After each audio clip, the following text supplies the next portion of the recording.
Welcome to Sinister Truths. Before we begin, I want you to do something for me. Look at the clock, feel the atmosphere around you, and then tell me in the comments which country you're watching from and what time of day you found yourself stepping into this story. Morning, evening, or the late night hours when shadows feel heavier and history feels closer. And if you're new here, make sure you subscribe so you never miss the dark truths the world tried to bury. Now, close your eyes for a moment and imagine a world where love could destroy you, where desire was punishable, and where the human heart dared to rebel against the chains of society. This is not a fairy tale. This is the real, untold story of the Georgia twins who married their own enslaved men. A forbidden pact made in the shadows of 1847, a story whispered, hidden, and suppressed, but never forgotten. The year was 1847, a time when the American South existed inside its own brutal universe, a universe built on land, legacy, and the lives of people who did not own their own bodies. And nowhere was this more visible than in the deeply rural regions of Georgia, where plantations rose like small kingdoms, isolated by miles of roadless forest and endless plains of cotton. To understand the story of the twins and the forbidden love that would one day consume their lives, you must first understand the world they were born into, because their tragedy didn't begin with choices or even with desire. It began with the soil beneath their feet, a soil watered with sweat, tears, and blood for generations. From a distance, the plantation was breathtaking. Acres upon acres of rolling fields glistened beneath the southern sun, the cotton flowering in white waves that looked almost like snowdrifts. Birds perched on fence posts. The air smelled of warm earth and blooming magnolia trees. The estate was framed by towering oak trees, whose branches twisted like ancient guardians, but the ground beneath this beauty was rotten. Cotton was often called white gold, but its real price was extracted from dark-skinned hands, hands that were whipped, burned, shackled, and forced to labor from the moment the sun rose to long after it fell. A cruel irony. The land's beauty was paid for by the suffering of the people who worked it. This plantation in Georgia was no exception. At the center of the estate stood a massive white mansion, its facade polished to perfection. Tall pillars lined the front porch, casting long shadows across the steps. Guests who visited the estate often commented that the house resembled a temple, but in truth, it was a fortress of inequality. Inside, the floors were glossy, the furniture imported, and the walls adorned with paintings of ancestors who had all played their part in maintaining the family's power.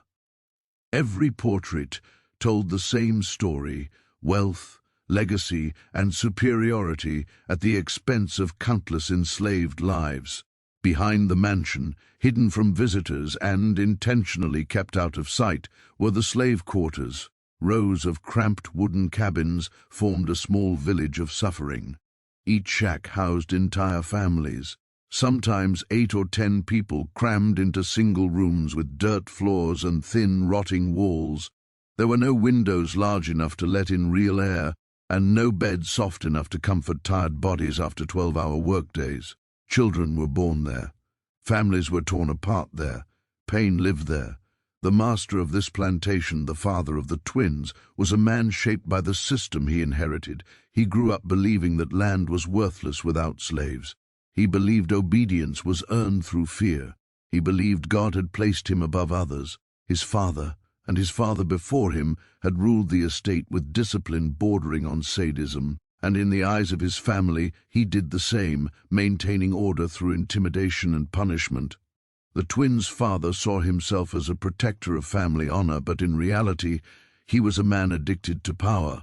The overseers who worked under him were commanded to be merciless. If a worker slowed down, he was whipped. If someone tried to escape, they were hunted like animals. If someone spoke out of line, they were silenced. To him, this wasn't cruelty. It was business, routine, necessary. This was the world the twins were born into.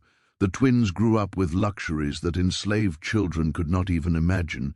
Their days were filled with piano lessons, embroidery practice, French tutors and etiquette training. They slept on feather mattresses and ate meals prepared by enslaved cooks.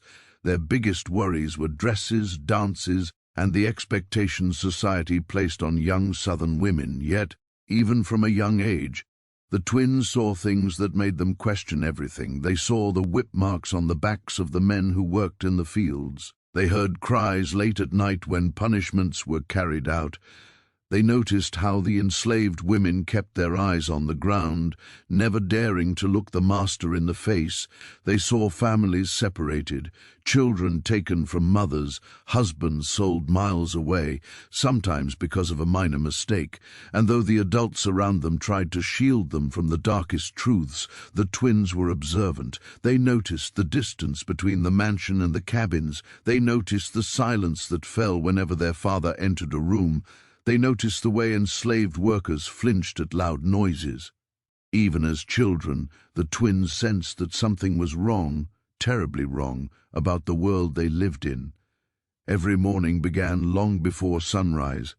The enslaved men walked to the fields with tools slung over their shoulders. They worked under the weight of heat so intense it blurred the horizon. Overseers on horseback patrolled the fields like predators stalking prey. No one was allowed to rest. Even water breaks were rationed. Women tended to cooking, cleaning, washing clothes, caring for children, and maintaining the master's house. Even pregnant women were forced to work until their bodies gave out. Children as young as 6 worked in minor tasks, carrying water, chasing chickens, hauling small bundles of cotton. There was no childhood for them, only survival. By contrast, the twins' mornings were slow and peaceful, waking up to sunlight, cooked breakfasts, and their mother's gentle instructions on becoming proper ladies of standing. 2 worlds, 1 plantation, 1 memory stood out in the twins' minds. When they were around 7 years old, one of them tripped while running across the yard and scraped her knee badly. She cried in pain. Unable to walk, before their mother could even react, an enslaved man, young, strong, and gentle, rushed to her side. He lifted her carefully, cradling her as though she were made of glass. He carried her to the house and bandaged her knee with soft hands and quiet reassurance. It was the first time the twins had ever been touched with such kindness by someone their father called property. It was a moment of awakening. The twins realized something they weren't supposed to understand. The people enslaved on their land were human, not tools, not shadows, humans. Their father punished the man later for touching the white child without permission. That punishment haunted the twins for years. As the twins grew older, they began noticing the unspoken network of movement on the plantation, how enslaved workers communicated without words, how they protected one another, and how they endured suffering together. They heard stories whispered through cracks in doors, stories of escape attempts, of lost family members, of punishments so cruel they couldn't imagine them. They saw bruises, burns, scars, evidence of systemic torture disguised as discipline. Each story pierced the twins' hearts deeper. In many Southern towns, families like theirs were often described as benevolent slave owners, a myth that wealthy whites liked to repeat to make themselves feel good.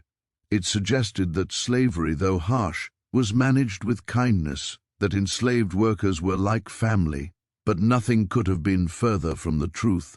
The twins saw firsthand how their father treated enslaved men as replaceable, how he allowed overseers to distribute punishment freely, how he measured a man's worth by how much cotton he picked, how he blamed the enslaved for any problem on the estate. The daughters were instructed never to question these practices, but questions grew anyway. Plantation was vast, but for the enslaved people who lived there, it might as well have been a prison. Escape was nearly impossible. Anyone attempting to flee faced bloodhounds, bounty hunters, and punishments too horrific to describe. Some were branded, some whipped until they couldn't stand. Some were killed as examples. The twins observed these horrors from the windows of their comfortable rooms. To them, the estate was a home. To the enslaved, it was a cage. The more the twins learned, the more they began distancing themselves from the worldview their parents wanted to impose. They questioned their lessons. They asked why people were punished. They asked why families were separated. They asked why human lives could be owned. Every time they asked, their father became angry. "Don't speak like that," he would snap. "This is the way of the world." But the twins felt something growing inside them, a quiet, early rebellion, a belief that the world didn't have to be this way, that cruelty wasn't destiny, that the people around them, the ones forced to bow their heads, were equals, not servants. This compassion, this forbidden empathy, was the first crack in the rigid system their father controlled. There was one place the twins often visited, a shaded grove near the edge of the property. It was peaceful, untouched by the noise and pain of the main estate. Birds sang there. The air felt lighter. It was the only place where the twins felt free enough to speak their minds. One day they saw two enslaved boys resting there briefly, whispering about their dreams. Dreams of freedom, of running away, of seeing the world beyond the plantation. The twins listened silently, hidden behind the trees. It was the first time they ever heard enslaved people expressing hope in their own voices. It changed them. By 1847, the plantation was at its peak, wealthy, efficient, productive.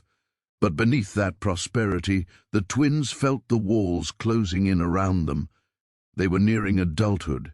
They were expected to marry well. They were expected to behave as society dictated. They were expected to ignore the suffering around them. But the more they saw, the more they felt something dangerous brewing in their hearts, something that would one day lead them to defy everything they had been taught. The seeds of love, forbidden, impossible love, were already being planted. From the moment they were born, the twins were described as mirror children. If one laughed, the other laughed. If one cried, the other cried. Even as infants, they reached for each other before they reached for their mother. Their bond was so powerful, so uncanny, that neighbors often whispered superstitions behind closed doors. Some said they had one soul divided into two bodies. Others believed twins like them brought strange destinies. But their parents simply brushed it off as coincidence, never imagining that this shared spirit would one day lead them into the darkest rebellion their family had ever witnessed. Growing up in the plantation's grand mansion, the twins were treated like delicate ornaments, pampered, protected, and instructed in all the ways a proper Southern lady should behave. Their days were spent in the parlor learning to play piano, practicing how to sit with elegance, memorizing poems, rehearsing flawless manners. Their mother believed that beauty and obedience were the only currencies a woman needed. Their father believed marriage was the ultimate purpose of a daughter, preferably to wealthy neighboring planters who could strengthen the family's status. To every outsider, the twins were perfect, polite, gentle, graceful. They curtsied with precision, spoke with soft propriety, and moved with identical poise. But beneath that perfect exterior, something was growing, something their parents could neither control nor predict. The twins' earliest act of rebellion wasn't loud or dramatic. It began quietly, almost invisibly, with a simple habit: watching. While their tutors lectured them on etiquette, the twins gazed out the window, observing the daily rhythm of enslaved life. They saw men hauling heavy loads in the blazing heat, women carrying water barrels larger than their bodies, children sweeping dirt paths with makeshift brooms. They noticed the exhaustion in every movement, the fear that followed each overseer's footsteps, the silence forced upon people who clearly had stories to tell, and more than anything else, the twins noticed the humanity, subtle, fragile, but unbroken. They saw enslaved parents holding their children close at night. They saw friends comforting one another after punishment.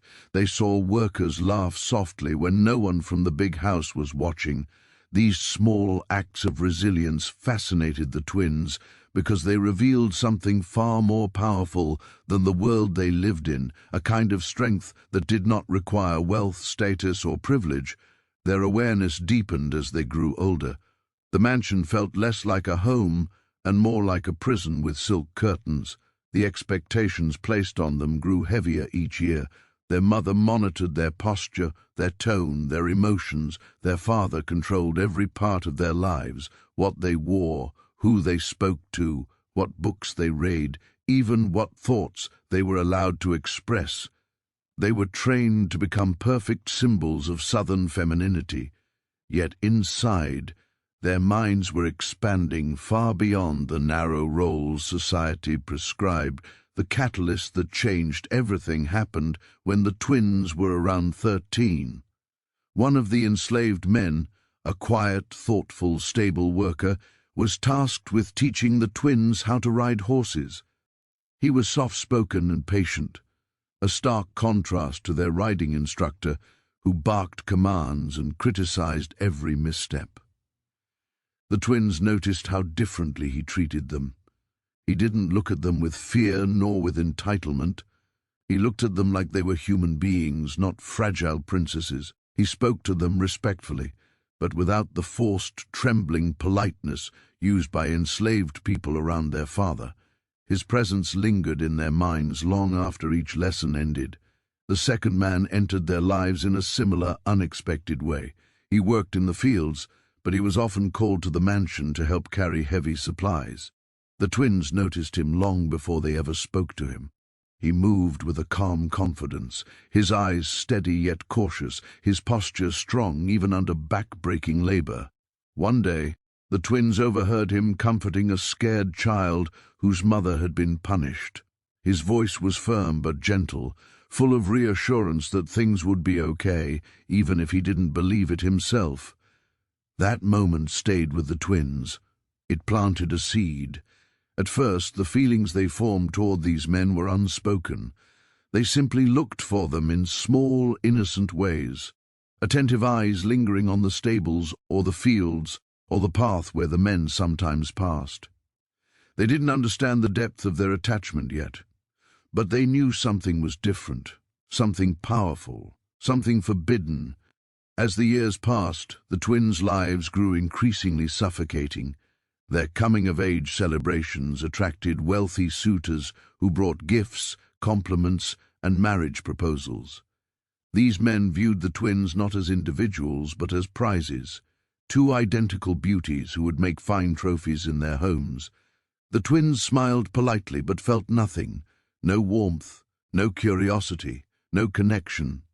The suitors talked endlessly about hunting, property, and politics, boasting about how many acres they owned or how many enslaved workers they commanded. The twins listened in silence, their faces composed but their hearts recoiling. Every conversation reminded them of the cruelty woven into the life they were expected to accept. During this time, their secret interactions with the two enslaved men grew deeper. It began with brief exchanges. A question about the weather, a comment about a horse, a moment of shared laughter over something harmless. But these small interactions grew into longer conversations. They talked about books the twins had read in secret. They asked about the men's childhoods, their dreams, their fears. The men hesitated at first, unsure whether speaking so openly could endanger them, but the twins' sincerity was impossible to ignore. The four of them slowly began orbiting one another, carefully, cautiously, yet irresistibly. The twins noticed details most white Southerners ignored. They saw how the stable worker concealed pain in his shoulder after lifting heavy saddles. They saw how the field worker walked with a slight limp after punishment, though he tried to hide it. They watched the men comfort younger enslaved boys after long workdays, offering elder brother-like protection despite their own burdens. These observations carved empathy into the twins' hearts, deep, emotional, and irreversible. Their parents sensed nothing at first. The twins were well-behaved, consistent in their duties, and careful not to reveal even a hint of their growing affection. But the more their emotions grew, the more care they took to hide them. They met the men only in safe pockets of time, moments when their mother was napping, their father was away, or the overseers were distracted. Their conversations blossomed into an unspoken connection that felt both exhilarating and terrifying. When they spoke, time seemed to melt. The outside world, the mansion, society, expectations, felt like a distant nightmare. With these men, the twins felt something they had never known, freedom inside their own hearts. The twins were so emotionally synchronized that they fell in love simultaneously, though with different men. They never had to explain anything to one another. Their hearts simply aligned, as they always had since childhood. One twin's affection blossomed in the stables, the other's grew among the fields. Their bond with these men was not impulsive. It was slow-burning, soul-rooted, and strengthened by every shared moment. Yet beneath the beauty of this emerging love was a shadow, an understanding that what they felt was not only prohibited, but dangerous beyond measure. The twins were painfully aware of the consequences. In the South of 1847, a white woman forming a relationship with an enslaved man wasn't merely scandalous. It was considered a violation of racial order, a threat to white supremacy, and a crime punishable by violent retaliation. The men knew this too. They felt the risk heavier than anyone else. Their lives were not protected by wealth or status. They lived under constant scrutiny, constant fear, constant vulnerability. Every word they spoke to the twins carried danger. Every glance was a gamble. Every breath felt like a stolen moment, and yet they couldn't stop. The emotions that grew between them were too genuine, too human, too powerful to suppress. What began as curiosity transformed into friendship, friendship into trust, trust into affection, and affection into a love that neither time nor terror could diminish. Still, the men tried to distance themselves at various points. They feared discovery. They feared the wrath of the plantation owner. They feared that their presence near the twins would bring ruin to everyone involved. They attempted to pull away, avoiding conversations, keeping their eyes down, retreating whenever the twins approached. But the twins wouldn't allow it. They sought the men out, finding ways to speak even when the world tried to keep them separated. Their determination frightened the men, yet it also strengthened the bond between them. What made this growing love so powerful was not just attraction, it was recognition. The twins saw in these men the humanity their society denied. The men saw in the twins a compassion and fairness, absent in every other white family on the plantation. In one another they found a connection that transcended status, race, and chains. Every day the hidden relationships deepened, fragile, tender, and full of fear. The twins began slipping away from their parlor lessons earlier. The men worked overtime to steal moments of quiet conversation. They exchanged stories, hopes, secrets. They learned each other's fears. They memorized each other's voices. And slowly, something extraordinary happened. The twins and the men became each other's safe place, in a world designed to tear people apart. Still, destiny was approaching. Their love was growing faster than their ability to conceal it. Every step they took, every stolen moment, only brought them closer to the one decision that would change all of their lives forever.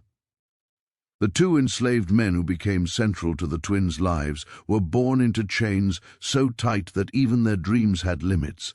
On the plantation they were known simply as Elias and Caleb, though even these names were not their own. They were assigned, not inherited.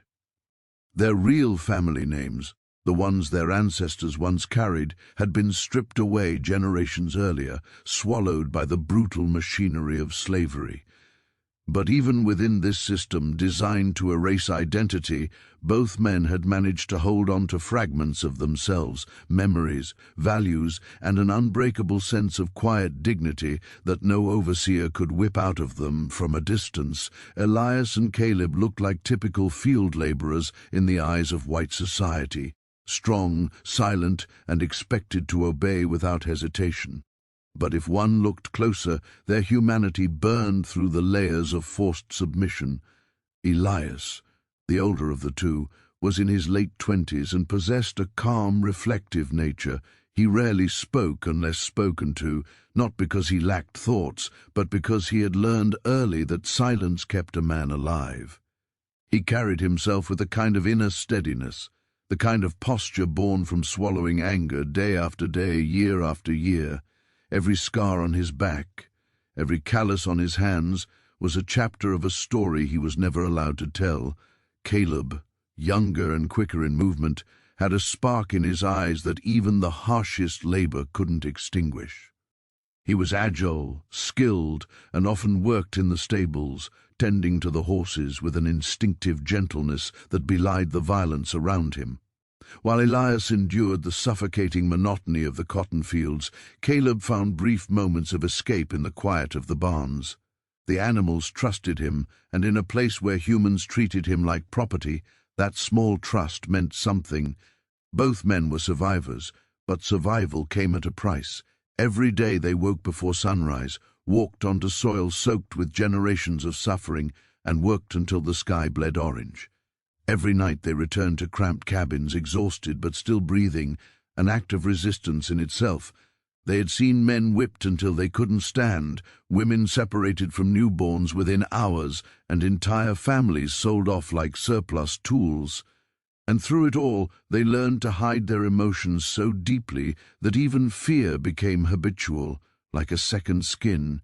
Yet beneath that hardened exterior, they carried memories of the people they once loved.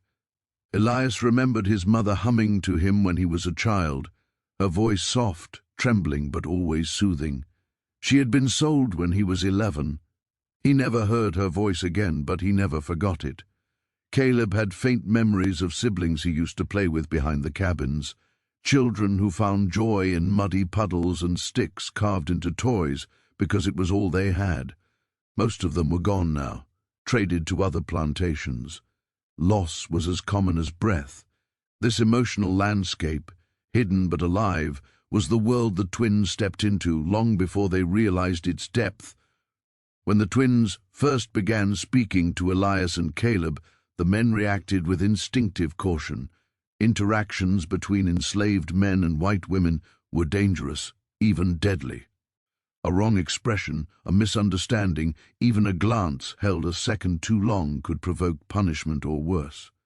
But the twins were persistent in their curiosity, approaching with the innocence of young women who had never been told no in their entire lives. At first, both men responded with formality, "Yes, ma'am, no, ma'am, whatever you need, ma'am." But the sisters didn't leave. They lingered, asking questions, offering smiles, observing details most white people never noticed. Elias, though outwardly stoic, felt an unease settle in his chest every time one of the twins addressed him. He knew the way the plantation worked, knew what the overseers watched for, knew how easily a harmless moment could be twisted into accusations of impropriety. But he also sensed that these young women were not approaching him with cruelty or entitlement. There was genuine interest in their voices, a kind he rarely heard directed toward him. One day, one of the twins asked him what he dreamed of. Nobody had ever asked him such a question. For a moment, he didn't know whether to answer or remain silent.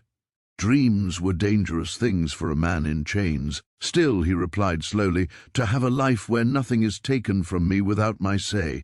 The twin had stared at him, stunned, as if she was hearing the concept of freedom for the first time. Caleb, on the other hand, found the younger twin's presence disarming. She would visit the stables under the pretense of checking horses, but her eyes were always on him. She asked about the animals, how he cared for them, what they needed to stay calm. He noticed she listened with a different kind of attention, not the detached interest of someone collecting information, but the focused curiosity of someone recognizing skill and intelligence. Over time, her presence became familiar instead of alarming.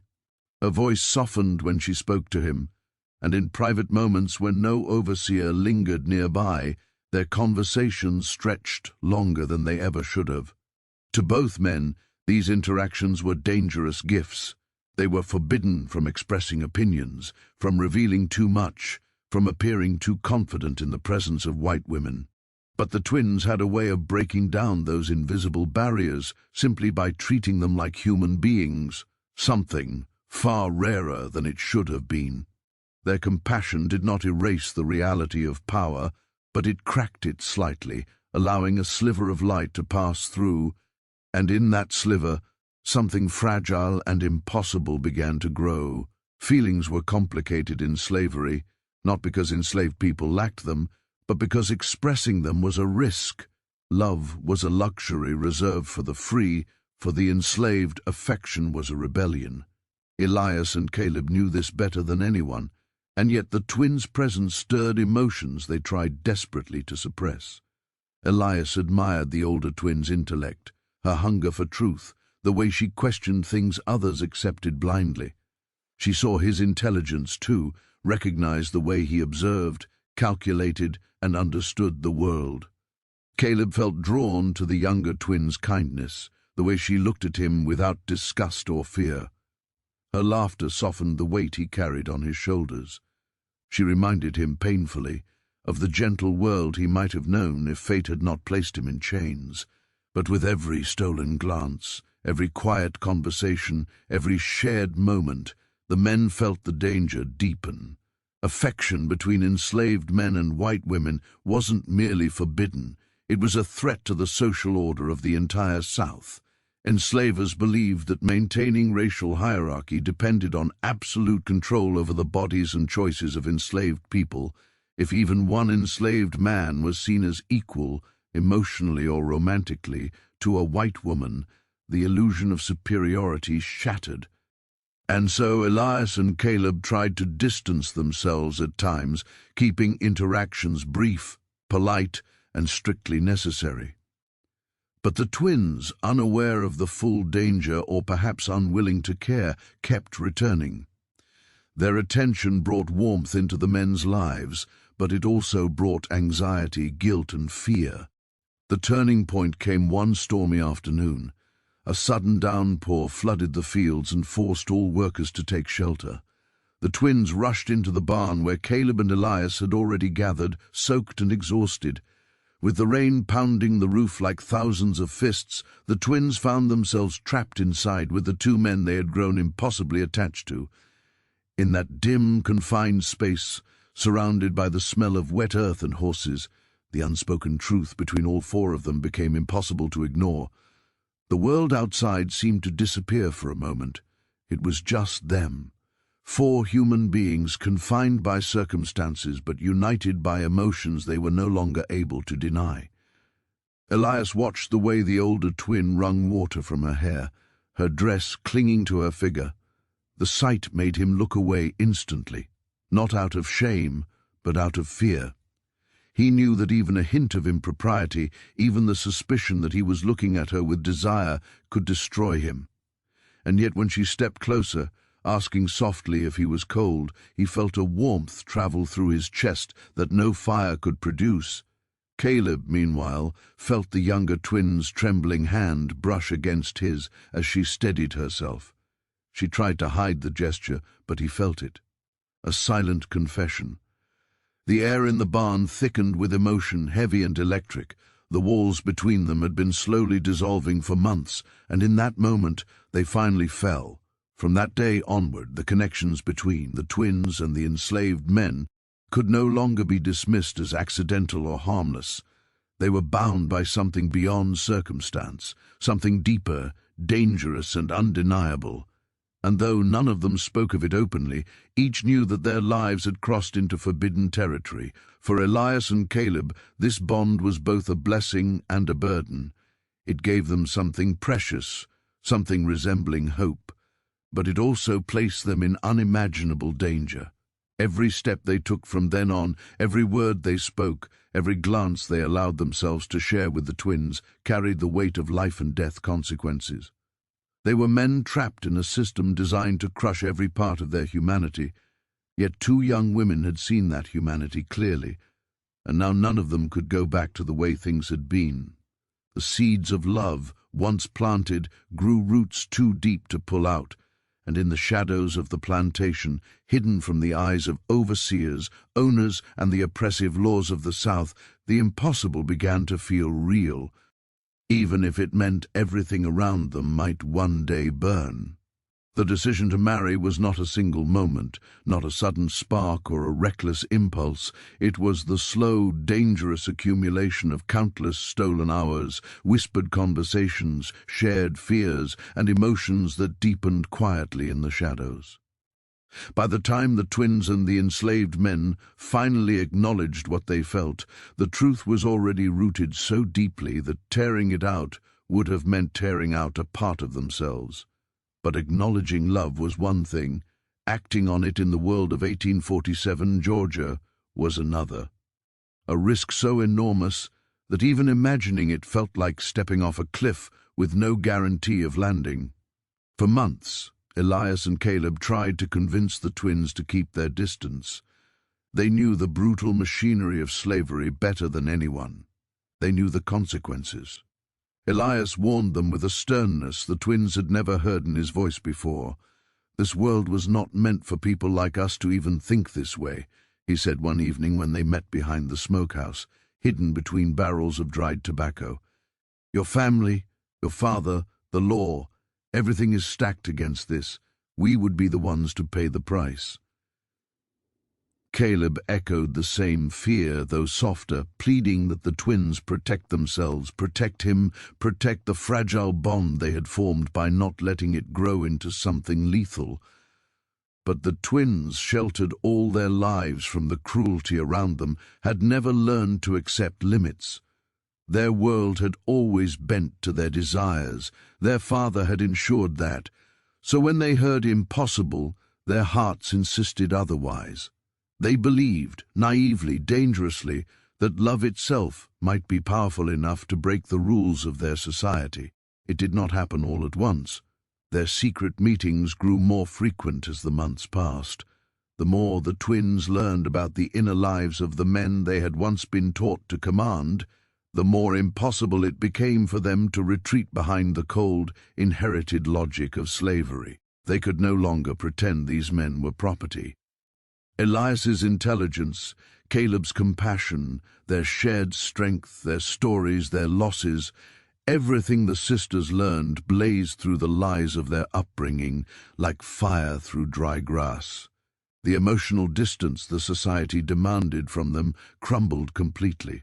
The first night, the four of them gathered beneath the old sycamore tree near the farthest edge of the plantation, too far for lantern light, too hidden for wandering eyes, but near enough that they could hear faint echoes of livestock and distant voices. The night air was warm, full of cicadas and the thick scent of wet earth. The moon hung low and heavy, almost as if it were watching. The twins brought a quilt from their room, one sewn by their late mother, a woman known for her kindness but bound to the same system that trapped everyone else. They laid it on the ground and sat close to Elias and Caleb as if they had done so 1,000 times before. The moment was intimate yet strangely calm. No one was brave enough at first to speak the truth they all felt. It was Elias who broke the silence, his voice low and steady. "If we keep meeting like this, something is going to happen that none of us can take back." The older twin looked at him, her eyes illuminated by the moonlight. "Something already has," she whispered. She reached for his hand, not boldly but gently, as if asking for permission. Elias didn't move, didn't pull away. His hand remained in hers, heavy, calloused, and trembling almost imperceptibly. He felt her warmth seep into him, like the slow rising of dawn. Caleb watched as the younger twin leaned toward him. She spoke softly, voice barely audible. "We can't pretend anymore. Not after everything. Her words settled over them like a vow. Love had crossed the threshold from unspoken to undeniable. But with that truth came the real danger. Once you accept a feeling, you must also accept the consequences of that feeling. And in their world, the cost of love could be blood, chains, exile, or death. Their story could have ended there, frozen in fear, suffocated by reality. But something inside the twins refused to accept that fate. They had grown up being told that the world existed for them, that their desires mattered more than anyone else's. For the first time in their lives, their desires were noble rather than selfish, rooted in something human instead of privilege. They wanted love, not convenience, not status, and that desire made them fearless. Weeks later, the older twin arrived at Elias's cabin in the dead of night, cloaked in a shawl and shivering from more than just the cold. She asked him to step outside. When he did, she took his hand and spoke words that stunned him into silence. "I want to be your wife." It was not a question, it was a declaration. Elias froze. Marriage, a sacred union, a binding promise, was a concept that enslaved men were rarely allowed to participate in. They could form bonds, raise families, and share devotion, but none of it was recognized by law. Their relationships could be torn apart at any moment. So hearing the word wife from the lips of the plantation owner's daughter felt like a tear in the fabric of the universe. "You don't know what you're asking," Elias said, his voice rough. "This could destroy us all." "I know exactly what I'm asking," she replied, stepping closer, "and I'm asking because I love you." Caleb had a similar moment days later when the younger twin approached him near the stables just before sunrise, when shadows were long, and the world felt suspended in quiet. Her confession was trembling, breathless, but firm. She told him she couldn't imagine a life where she was married to the kind of man her father expected her to accept, a wealthy neighbor's son, someone who cared more about land and reputation than she did about anything. She said she wanted him, Caleb, not because she had chosen rebellion, but because her heart had chosen him. Caleb stood frozen, torn between happiness and fear. The weight of her words crushed him. He had never believed for a moment that such love could be directed toward him, a man denied even the right to his own name. But the truth of her feelings shone in her eyes, undeniable. That night, for the first time in their lives, both men allowed themselves to imagine the unimaginable. And so the idea of marriage, illegal, unthinkable, forbidden, took root. They planned it carefully. The ceremony would happen in secret. No white minister would ever perform such a union, but there was one man on the plantation who could, an elderly enslaved preacher named Samuel, a man who had spent more than 50 years bringing faith and strength to the community under the most brutal conditions. He had married enslaved couples many times, quietly, without the approval of their owners, giving them a sense of dignity the world denied them. The twins approached him cautiously, with trembling voices and hopeful eyes. When they explained what they wanted, Samuel stared at them for a long time, disbelief etched in every wrinkle of his aging face. Then he looked at Elias and Caleb, who stood behind them like silent pillars of fear and determination.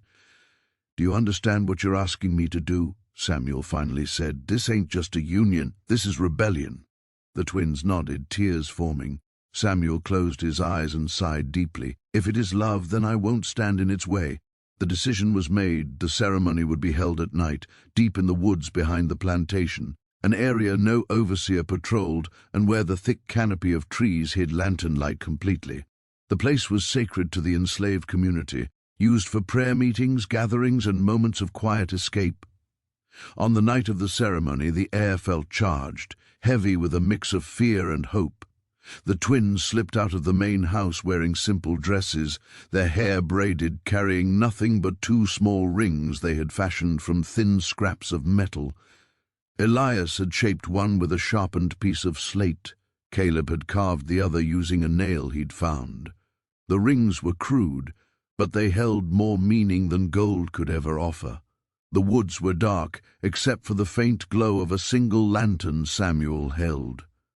Elias and Caleb were already there, standing tall, their faces tense but softening when the twins emerged through the shadows.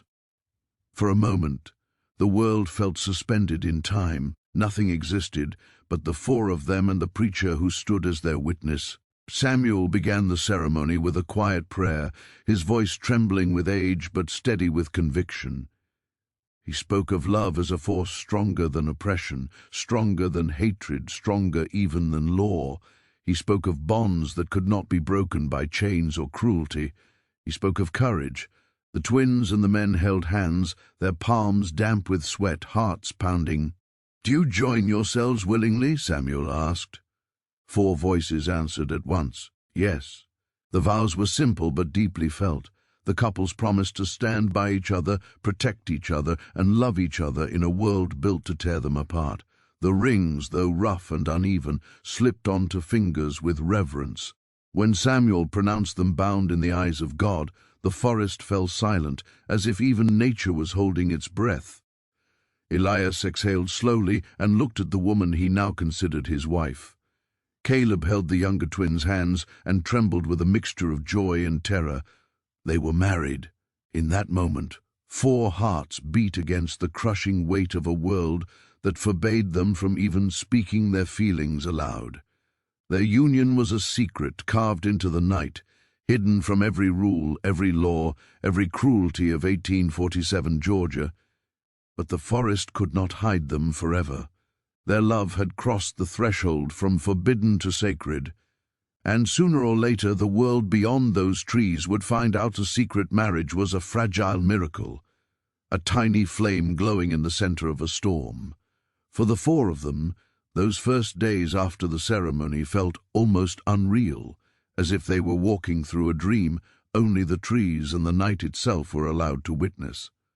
They moved through the plantation with carefully practiced indifference, never letting their eyes linger too long, never allowing the slightest sign to betray the truth burning inside their hearts. A stolen touch here, a whispered greeting there. It was all they had. But miracles don't survive long in places built on cruelty. Rumors were like smoke. They drifted slowly at first, invisible, easy to dismiss. Then they thickened, curling through cabins and kitchens, seeping into conversations whispered by enslaved workers who noticed changes others did not. Elias's posture softened around the older twin. Caleb seemed to glow with a happiness he couldn't quite hide, and the twins, who had once been aloof daughters of the master, now lingered near fields and stables far more often than any respectable white woman should. The enslaved community, bound by shared suffering, was protective. They didn't gossip loudly, they didn't dare speak openly. But secrets, even sacred ones, were heavy. One wrong word spoken too close to an overseer, one uneasy glance caught at the wrong moment, and sparks began falling where they shouldn't. The first real suspicion surfaced when the overseer, an angry, hawk-eyed man named Rutledge, noticed the twins walking behind the smokehouse one afternoon, heading in the same direction Elias had gone minutes before. Rutledge didn't follow them that day, but something in his expression shifted. He had spent years watching for signs of rebellion, disobedience, or ambition among the enslaved people. It was his job to crush spirits before they had the chance to rise, and love, especially interracial love, was rebellion at its most dangerous. The twins, protected by their privilege, sensed none of this. They believed their careful secrecy was enough. They believed the woods, the night, and the preacher's blessing formed an unbreakable shield around their union. Only Elias and Caleb understood the truth, that they were walking on a knife's edge, and every passing day sharpened it. Still, they cherished what little time they had. At night, after the main house slept, the twins would sneak out, slipping barefoot across the grass toward the distant cabins. Elias would sit outside, waiting, his heart pounding every time he saw the shadowy outline of the woman he now considered his wife. Caleb, younger and more hopeful, would smile as the younger twin ran to him, whispering news from the house, laughing quietly as if the world wasn't closing in around them. But joy makes people careless, and love, when forbidden, glows brighter in the dark, bright enough for the wrong eyes to see. The final unraveling began on a hot summer evening, the kind where the air felt thick enough to cut. Rutledge noticed the younger twin leaving the house after dusk, her hair unbraided, her dress hastily buttoned. She walked toward the woods, glancing over her shoulder more than once. Rutledge followed at a distance, his boots silent on the dry ground. He was close enough to see her silhouette disappear into the trees, and close enough to hear murmured voices on the wind. He didn't need to see more. He stormed to the master's study that night. The twins' father, William Harlow, was a man forged by pride, legacy, and a world view steeped in supremacy. He believed his daughters were the jewels of the county, destined for marriages that would strengthen alliances between wealthy families. When Rutledge delivered the news, suggesting that the twins were meeting enslaved men in secret, Harlow's face went pale with fury. For a moment he didn't believe it. Then the disbelief twisted into something colder, darker. His daughters had always been headstrong, but this was betrayal. Not just of family, not just of reputation. In his mind, they had betrayed the very structure of the world he lived in. He did not sleep that night. He paced the floors, jaw clenched, hands shaking with a rage so deep it bordered on madness. By morning he had made up his mind. He would follow them himself. When night came again, the twins, unaware of their father's growing suspicion, slipped out as they always did, hearts full of anticipation. Elias and Caleb waited in the woods, lantern dimmed to a faint glow under a blanket. Samuel, the preacher, was there too, offering quiet prayers for their safety. But as soon as the twins stepped into the clearing and saw their husbands, the bushes behind them rustled violently, and William Harlow stepped forward. He held a rifle. Rutledge stood behind him. The air froze. No one breathed. The twins gasped, their faces draining of color, as their father raised the rifle directly at Elias. Elias didn't flinch. He had lived too long with the threat of violence to show fear now, but his eyes widened in silent warning to the twin beside him, urging her with all his strength not to move. "What is this?" Harlow's voice cracked. "What have you done? What have you dared to do?" The twins stepped forward instinctively, putting themselves between the man they loved and the man who had raised them. They pleaded, voices trembling, for him to lower the gun, to listen, to understand. But Harlow was beyond reason. He saw everything through a warped lens: disgrace, humiliation, betrayal, marriage. He spat when he heard the truth. God would never bless such filth. Samuel, trembling but resolute, stepped forward too, his old hands held up in surrender. "Sir, they asked for a union before the Lord." "Silence!" Harlow roared, striking him across the face with the butt of the rifle.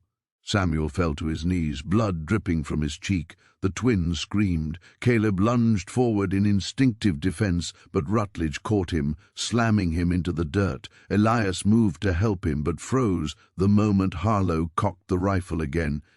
"Touch her, and I'll shoot you where you stand," Harlow warned. But he wasn't speaking to Elias. He was speaking to his own daughter, who clung to Elias's arm, refusing to let go even as her father leveled the gun at them both. "Papa, please," she cried. "He is my husband. I love him." The words shattered the last piece of Harlow's restraint. With a roar, he fired the gun. But at the last instant, Elias shoved the twin out of the way. The bullet tore through his shoulder, sending him collapsing into the dirt. The twin fell beside him, screaming as blood soaked the earth. Caleb thrashed against Rutledge's hold, desperate to reach them. The younger twin clawed at Rutledge, but he struck her across the face, knocking her down. Chaos erupted. Overseers rushed into the clearing, having heard the gunshot. Lanterns flickered through the trees like swarming fireflies. The enslaved men who had been nearby rushed to help Samuel and Elias, but Rutledge barked orders and shackles were brought immediately. Caleb and Elias were dragged to their feet. Blood dripped from Elias's shoulder. Caleb's face was bruised and swollen. Their wrists were bound in iron. Their heads were forced down. They stood side by side, husbands treated once again as property, victims of a love that dared defy the world. The twins threw themselves over them, screaming, sobbing, fighting with every ounce of strength they had. But their father grabbed them by their hair, dragged them away, and ordered the overseers to deal with the men as they see fit. There were many whispered versions of what happened next. Some said Elias and Caleb were whipped so brutally that they could not stand for days. Others said Harlow arranged for them to be sold immediately to different plantations far apart, never to see the twins or each other again. Some said Elias died from the infected gunshot days later. Others whispered that the men escaped into the swamps, living as fugitives for years. As for the twins, their fate was no less tragic. Some claimed their father forced them into marriage with wealthy men from neighboring counties, matches meant to erase the shame of their rebellion. Others believed he confined them to their rooms for months, forbidding them from speaking to anyone, their spirits breaking under the weight of isolation. And some said the older twin lost her mind entirely, wandering the house with Elias's ring hidden in her fist until the day she died. The story spread through Georgia like wildfire. It became a local legend, a cautionary tale about the consequences of crossing racial boundaries. But among the enslaved community, the story was not one of shame. It was one of courage.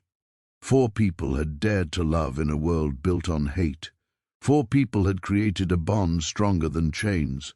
Their story became a whispered promise passed from generation to generation. That love, once ignited, cannot be destroyed, not by law, not by violence, not by fear. Even in the darkest corners of American history, their forbidden pact survived in stories, in memories, in the quiet defiance of those who refused to let oppression erase their hearts. Their love lived on, and the world would never completely forget the night the Georgia twins risked everything. For 2 men the world tried to call property, but whom they called husbands. As we close this chilling chapter of forgotten history, remember that stories like these aren't just fragments of the past. They're mirrors reflecting the darkest corners of human nature. The tale of the Georgia twins and the men they married reminds us how love, power, and oppression can collide in ways that leave scars across generations. If this story made you think, question, or feel even a shiver of unease, then share your thoughts below. And before you go, make sure you subscribe to Sinister Truths, because the shadows of history still hold countless secrets. And we're just getting started.